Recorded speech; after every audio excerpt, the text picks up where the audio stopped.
मिलता है तो वो मिलने के बाद वो डिहाइड्रेशन सिंथेसिस के थ्रू मिलता है, डिहाइड्रेशन रिएक्शन के थ्रू मिलता है या कंडेंसेशन के थ्रू मिलता है और उसी कंडेंसेशन के दौरान वो आपस में बॉन्ड बनाता है और उस बॉन्ड को कोवेलेंट बॉन्ड कहते हैं। The covalent bond that link two amino acid is called peptide bond. इसको डिफरेंट करने के लिए, समझने के लिए इस कोवेलेंट का नाम रखा गया है और इस कोवेलेंट का नाम है पेप्टाइड बॉन्ड।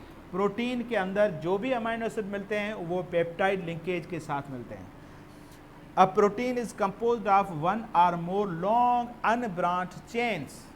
एक बड़ा जो प्रोटीन होता है, लिंक तो इस तरीके से शुरू होती है, लेकिन जब प्रोटीन की बात आती है तो प्रोटीन एक बड़ा चेन रखने वाला कंपाउंड होता है जिसमें अनब्रांच एक चेन हो सकती है या काफ़ी सारी चेन हो सकती हैं।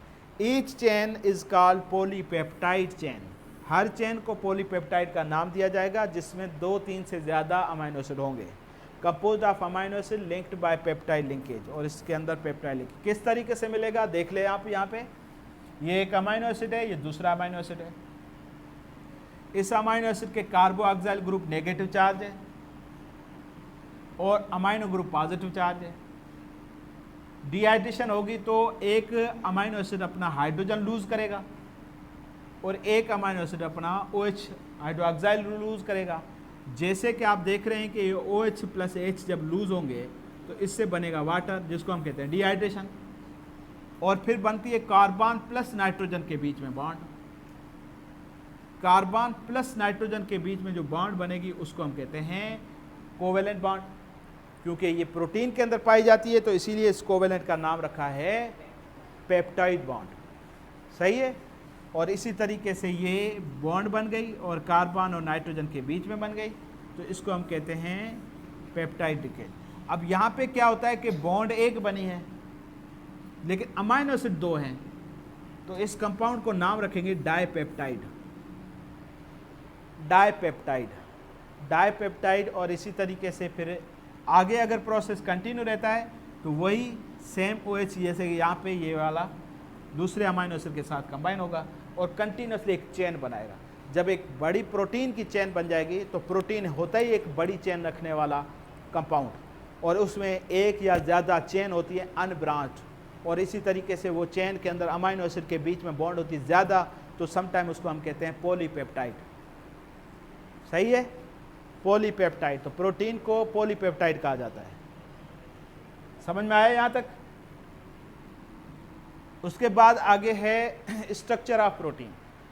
अब हम थोड़ा सा आगे क्लासिफिकेशन करते हैं तो पहले स्ट्रक्चर के बिना पे क्लासिफिकेशन देख लेते हैं।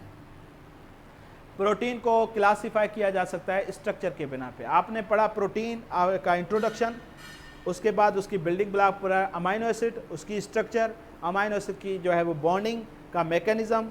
उसके बाद अगर हम कहते हैं आगे डिटेल में प्रोटीन को पढ़ते हैं तो स्ट्रक्चर के बिना पे पढ़ेंगे। सबसे पहले there are 4 basic structures.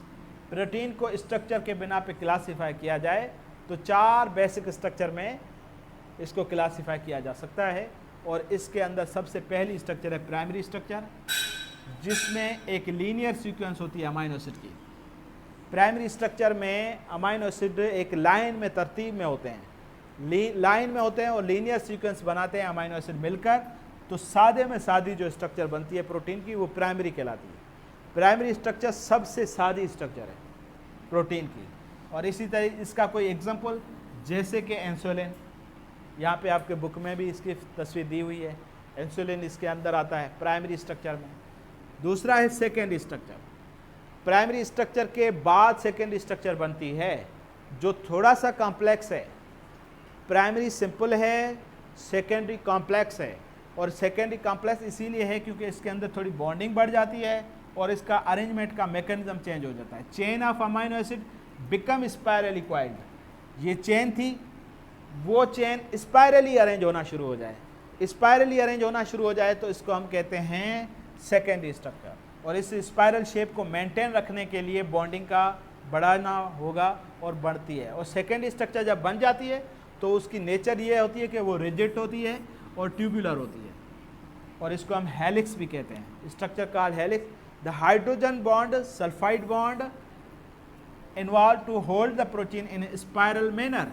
Spiral manner में रखने के लिए जो हमने एक्स्ट्रा बॉन्डिंग लगाई है, वैसे तो इसके अंदर पेप्टाइड बॉन्ड है, वो तो आपने पढ़ा है, पेप्टाइड बॉन्ड अमाइनो एसिड के बीच में है, लेकिन इसको स्पाइरली जो रखा हुआ है, जैसे कि ये आप धागा देख रहे हैं, इसके अंदर ये सीधा चेन है और इसको हम अगर स्पाइरली रखेंगे इस तरीके से, तो इसको इस शेप में रखने के लिए यहाँ पे बॉन्ड लगाएंगे। अगर बॉन्डिंग नहीं लगाएंगे तो ये सीधा हो जाएगा, फिर प्राइमरी में कन्वर्ट हो जाएगा। इसको इसी फॉर्म में रखने के लिए यहाँ पे बॉन्ड बनाएंगे और वो बॉन्ड क्या करेगी, इसको ऐसे कनेक्ट करेगी, ऐसे कनेक्ट करेगी। इसको बॉन्डिंग देने के लिए हमने लिया हाइड्रोजन से मदद, और हाइड्रोजन बॉन्ड लेते हैं, सल्फाइड बॉन्ड लेते हैं।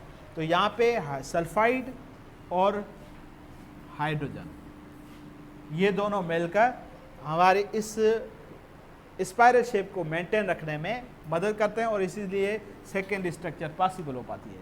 और इसी तरीके से इसका कोई एग्जांपल है तो स्पाइडर वेब है, या हम कहते हैं हमारे हेयर्स हैं, इनके अंदर आपको सेकेंड स्ट्रक्चर के फॉर्म में मिलती है। तो प्राइमरी स्ट्रक्चर का एग्जांपल है इंसुलिन, सेकेंड स्ट्रक्चर का एग्जांपल ये। दूसरा है तीसरे नंबर पे टर्शरी स्ट्रक्चर, ये मोर कॉम्प्लेक्स है, ये सिंपल है, ये कॉम्प्लेक्स है, ये मोर कॉम्प्लेक्स है। टर्शरी स्ट्रक्चर सेकेंड स्ट्रक्चर से बनती है और इसी टर्शरी स्ट्रक्चर में पॉलीपेप्टाइड चेन बैंड होती हैं, मतलब वो स्पाइरली तो हो चुकी हैं लेकिन अब बैंड होंगी और इसी तरीके से फोल्ड होंगी, बैंड होकर फोल्ड होगी upon itself forming a globule